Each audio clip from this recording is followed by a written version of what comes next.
Um homem de 64 anos atira contra uma multidão do alto de um prédio em Las Vegas, mata dezenas de pessoas e fere mais de 500. Ele tinha 42 armas, 23 com um hotel e mais 19 em casa.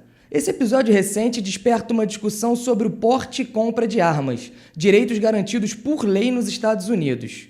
No Brasil, o porte e compra de armas são restritos devido ao Estatuto de Desarmamento, que entrou em vigor em 2003.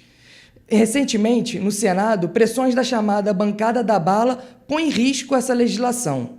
Semana passada, o Senado aprovou uma medida que garante o porte de armas a agentes de trânsito e, no Rio de Janeiro, os bombeiros têm direito a ter até 6 armas consigo. Para conversar sobre o assunto, chamamos o advogado criminalista Felipe Drummond.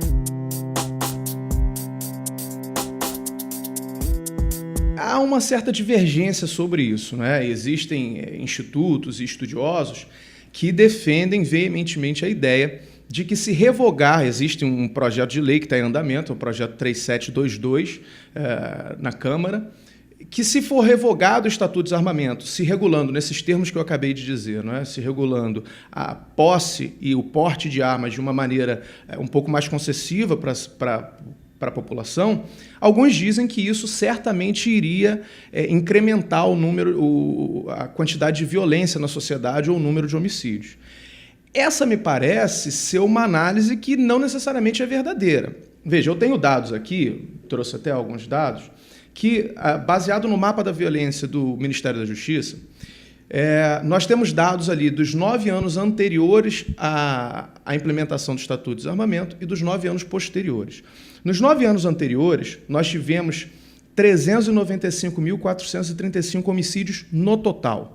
Desse número, 256.844 foram provocados por armas de fogo, ou seja, 64,95% antes do Estatuto de Desarmamento.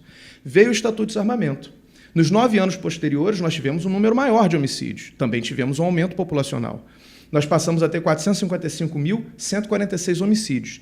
Desse número, 322.310 foram com arma de fogo, ou seja, 70,81%. Isso significa que, após o Estatuto de Desarmamento, nós tivemos um acréscimo de 5,86% no número de homicídios causados por arma de fogo. Ou seja, isso significa que o Estatuto de Desarmamento foi um desastre por si só, com base nesses números? Não necessariamente. Mas as pesquisas que nós temos que dizem que, se nós revogarmos o Estatuto de Desarmamento, nós vamos ter um incremento nos homicídios, elas, na verdade, estão baseadas numa projeção. Pegam-se os dados anteriores ao Estatuto, comparam com o número populacional e aí fazem uma progressão de acordo com o aumento populacional após o Estatuto, se supondo que os homicídios aumentariam na mesma proporção. Mas é importante dizer que há uma série de variáveis aí. Há variáveis com relação à presença ostensiva da polícia, à conscientização da população, acesso a políticas sociais, a cultura de diferentes locais. Então, essa correlação não pode ser automática. Então é difícil dizer que a revogação do Estatuto de Desarmamento necessariamente levaria a um incremento no homicídio. O que nós temos até agora para provar é que, proporcionalmente, com relação aos números de homicídios cometidos, esse número aumentou após o Estatuto, o que seria um indicativo parcial de que ele não foi suficiente para resolver o problema que se propunha a resolver. Muito embora tenha tirado, na prática da população, o direito de portar armas, mesmo sendo alguém que tenha condição para fazê-lo. E, sob esse ponto de vista, eu creio que a legislação merece ser repensada.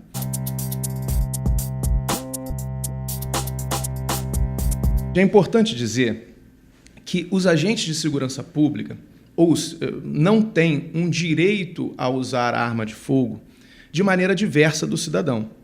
O agente de segurança pública, ele é munido da arma de fogo porque ele está constantemente submetido a situações perigosas.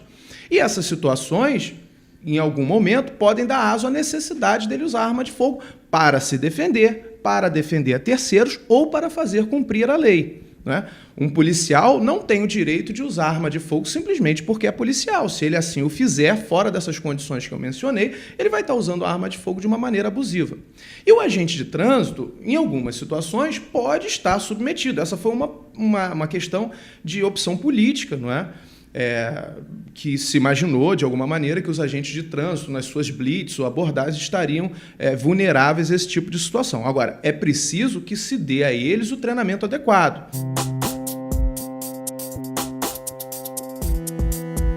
Esse é um dos argumentos centrais para as pessoas que criticam, para os críticos do Estatuto de Desarmamento, não é? Porque, apesar do Estatuto, nós continuamos vendo expressões de uma criminalidade violenta, armada, exatamente porque a maior parte desses homicídios que acontecem com arma de fogo são homicídios ou outros crimes com arma de fogo que se utilizam de armas ilícitas, ou seja, não há relação delas com o Estatuto de Desarmamento, porque o Estatuto de Desarmamento ele regula a aquisição e porte de armas lícitas. Essas pessoas estão fazendo uso de armas ilícitas. Aqui, o que precisa é uma maior fiscalização do Estado, uma maior fiscalização de portos, aeroportos, uma maior fiscalização de fronteiras, um serviço de inteligência mais adequado, mais dedicado, mais estruturado, para que se possa fazer um mapeamento mais efetivo e, de alguma maneira, tentar barrar e diminuir a entrada dessas armas de fogo no Brasil.